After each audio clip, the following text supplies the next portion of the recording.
Hi everybody, here we are in video 9. Basically, the bulk of this video is the interlude. To do the interlude, there's kind of like an on-ramp which starts at the bridge and some funky, repeats and crazy symbols you've never seen before that go with standard music notation, and honestly they don't often come up. I've done a kind of a map. The map is kind of like a very rudimentary Nashville numbers kind of formulation that it just tells you here's kind of the titles that we've called these sets of fingerings that go with these blocks of the music. So in order to wrap our heads around the interlude, the bridge is kind of like the non-singing part in the middle of the song. So it's kind of like a guitar solo in the middle of the song. And if it helps to think of it as like, Blackbird singing in the dead of night, this is kind of like the dead of night part of the song, where all there is like night sky and this mysterious blackbird singing. And there's kind of a little mini loop in the middle of this midnight part of the song. And then, as kind of, if you can picture, as day is breaking, the blackbird, the human starts to sing with the blackbird again. So you go back to verse 3, and then the lyrics go, moment to arise. So, it's wake up time in the morning. So I found that thinking about the song that way, the kind of overall architecture of the song that way, maybe kind of helps understand where these repeats go to.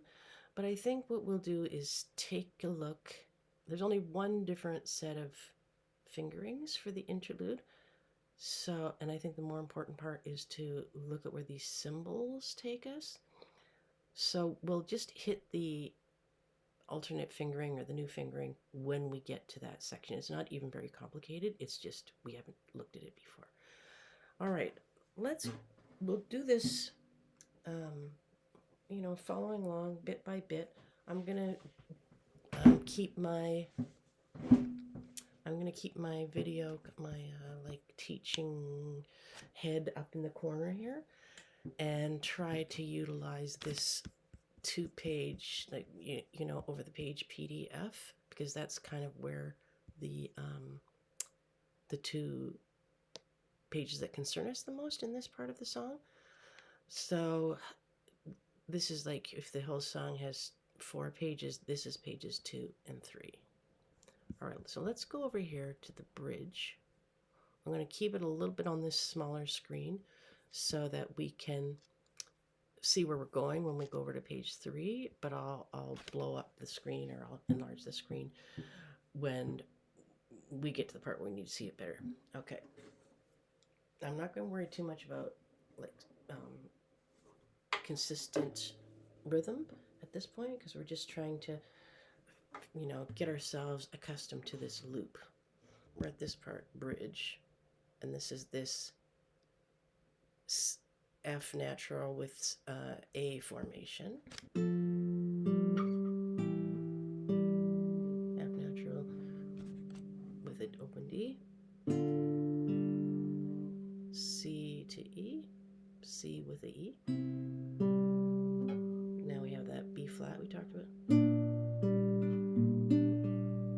Slide that water pistol down to the C and E.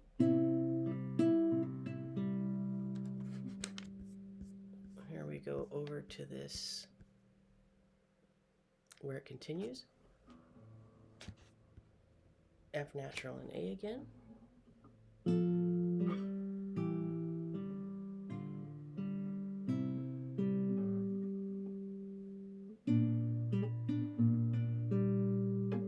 Now we're going back, we're kind of going down the ladder. That was that C sharp, and now we're here.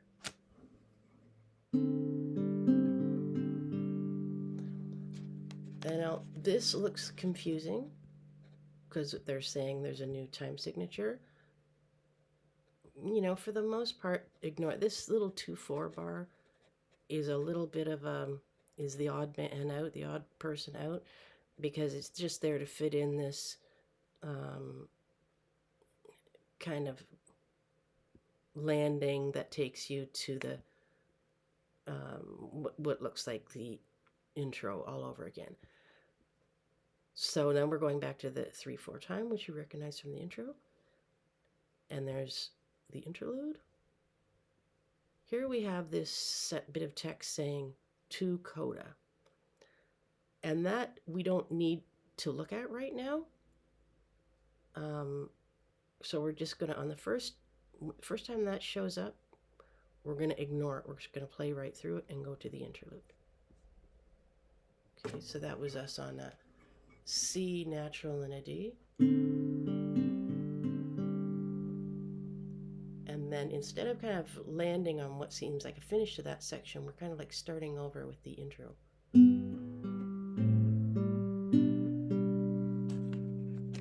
You've seen that before?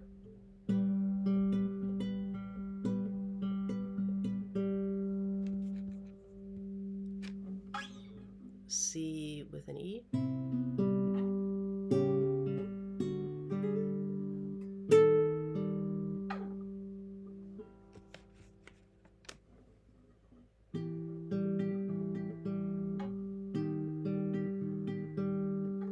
D in the F sharp. Big spread. Now we have this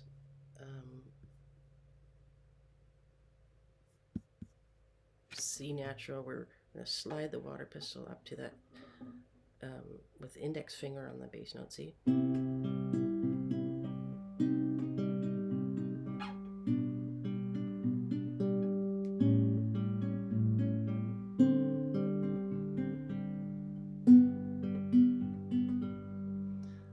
Now that we've gotten here, that this says is del signe al coda 1. So we're going to go back to the crazy sign and take coda 1 when coda 1 symbol, which looked like kind of like a compass marking, shows up. Okay, so where was that crazy signe sign? Oh, it's right here in front of the bridge.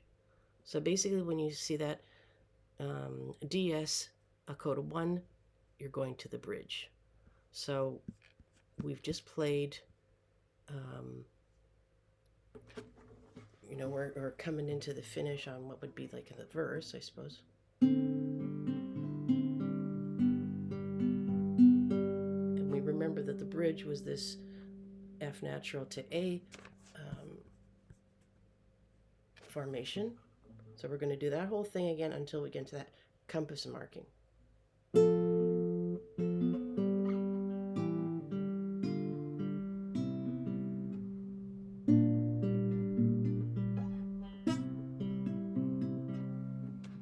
Back over to page 4.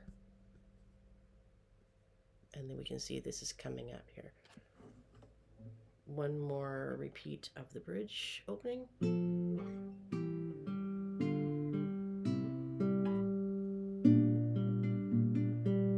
Down the steps.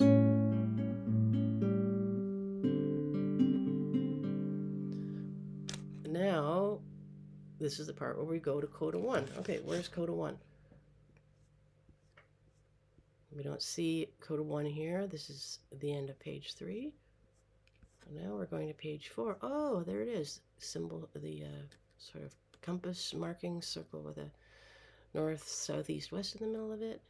And we're going to play this. This is kind of like the, we're kind of ramping into, this is another interlude. This is kind of like the interlude within coda 1. So it's slightly different. You're ending the on-ramp to the interlude again, but the interlude's going to be a bit different. So we run that.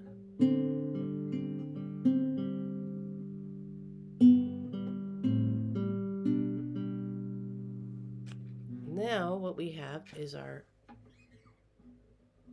B to B formation.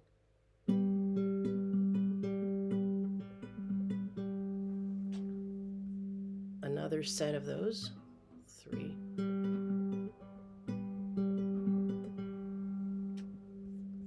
Now we have this. So the tabs tell us, okay, I'm going to just shoot this up a little bit if I can. 200%. The tabs tell us to go fret 10 and 12, and then fret 0 and 12. 10 and 12, which is what we had there. Bring myself back. And these are eighth notes, so it's 1 and 2 and.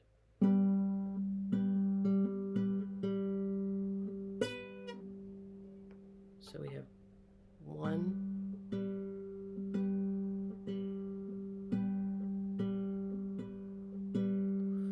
So what it's telling us is to do is, I'll try to play it up here a little bit. And then with just kind of like, you do your pinchy claw for the 10, 12, and then it's 2 notes there on the same 12th fret 2nd string, but nothing played on the 3rd string. So you can almost do it with like bunny ear type fingers in the middle.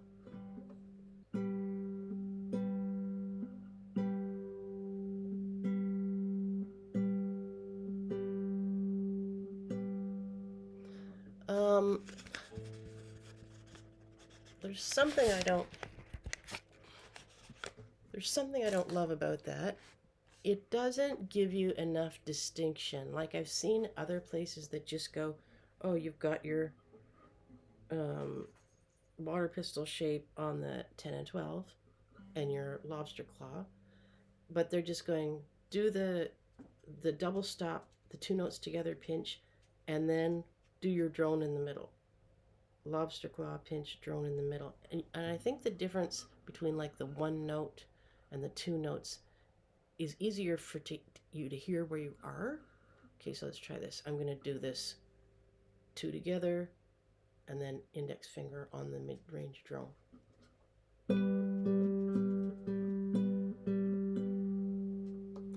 So that was 1 and 2 and 3 and 4 with a fermata. Okay, let's try that. 2 and 3 and 4.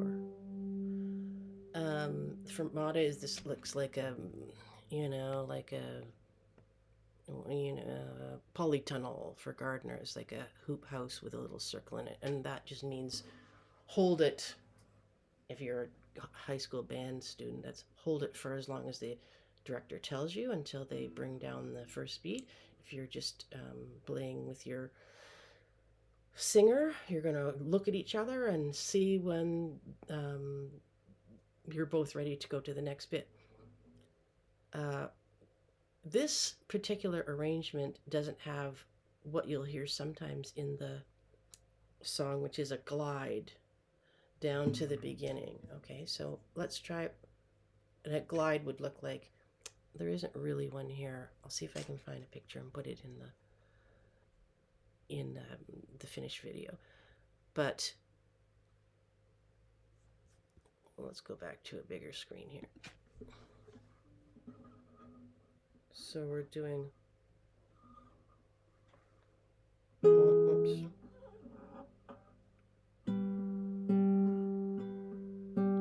3 and 4.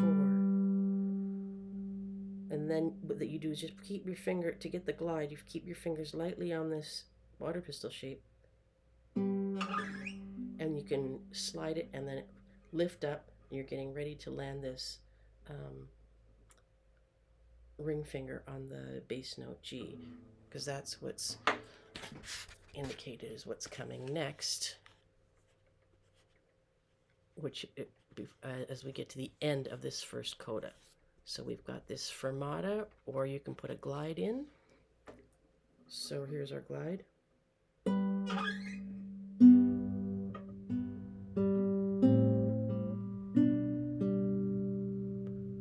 that's like the beginning of the introduction, but then it kind of has a little almost turnaround. We've got a, it doesn't, we used, da, da, da, da, da, and then we do up to the high, that high B sequence. But now it's given a C with an E, and then a B with the B and a D with the mid-range down. So we're kind of coming back down again. It's a little bit of a turnaround. Okay, I'm going to try that again.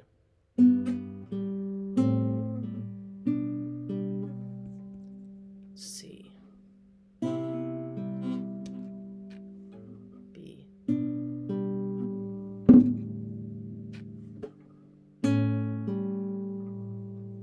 And now we have our C natural to D with the 16th note pattern in there.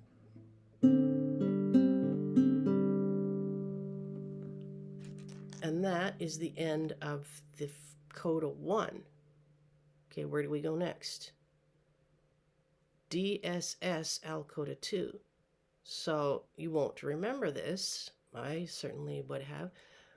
What this means is you have to go back and find where there were 2 of those crazy signe signs. Okay, so where does that happen again? Okay, we'll just go straight to the spoiler alert because I did some thinking on this.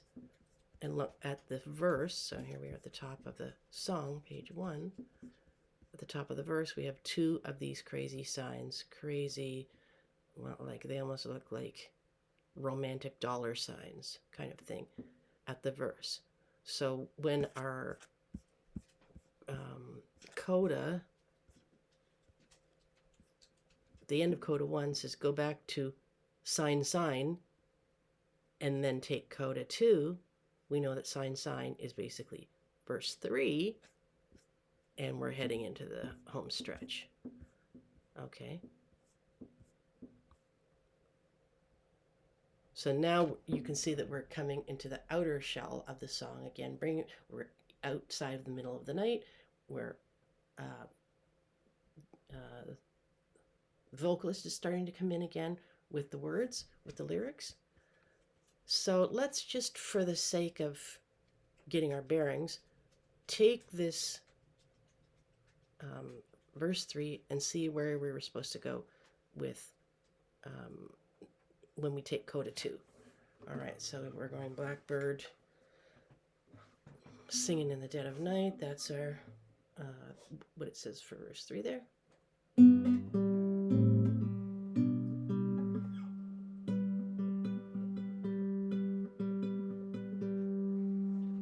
Now we're over here.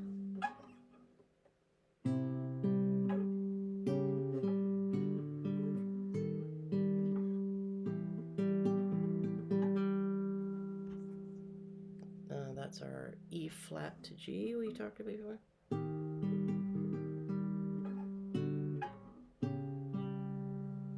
That was our D with F sharp, and our C sharp with a G. Now we have to go to, I can see it coming up here, heading to coda 2. And this, if you've got your singer or your instrumentalist playing, you know, the melody part, you kind of know where you are a little bit more than if you're doing it by yourself. And we're coming back up to this C with a E natural. Now the E flat.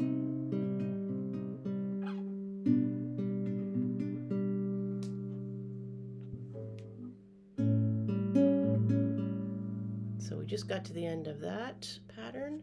Here we go, coda 2. All right, we're going to jump ahead to coda 2. Where does that take us? That's coda 1. There's coda 2. And this is the end of page 4. Coda 2 starts with this C sharp or C natural pattern.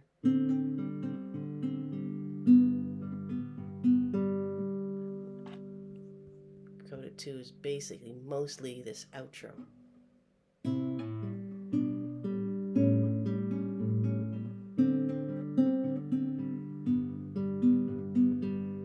then you do this one more time. You could do it softer, just give yourself some a dynamic change. And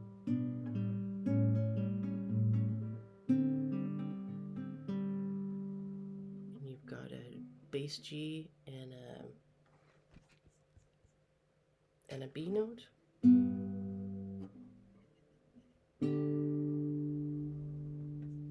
Or you could do and you've got a fermata there for you and the singer to look over and let each other know when you're going to release or stop playing or that kind of thing. I just wanted to show you one other thing here about this Coda 2. I've seen in other arrangements, sometimes with these, like when we talked about with the glide, it helps tell you where you are, that you're kind of getting ready to go back around to verse 2. I've seen in some arrangements that this double stop is more of a 3-note thing. So a C and then an open G and then a B. And if you pluck it with like a little bit of exaggeration,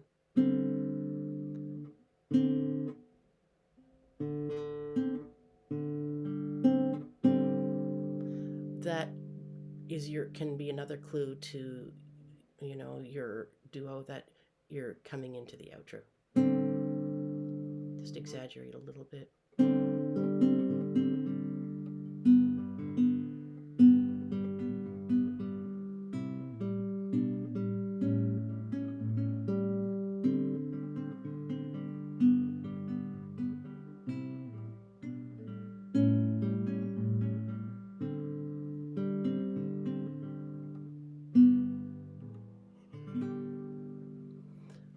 And what we have here, where it says rit down there, that means ritardando, which means, slow down, like you have a common enough pop song type of ending where it kind of goes out of rhythm, a little more of an expressive free form slow down that takes you into the end. So let's just do this last two measures.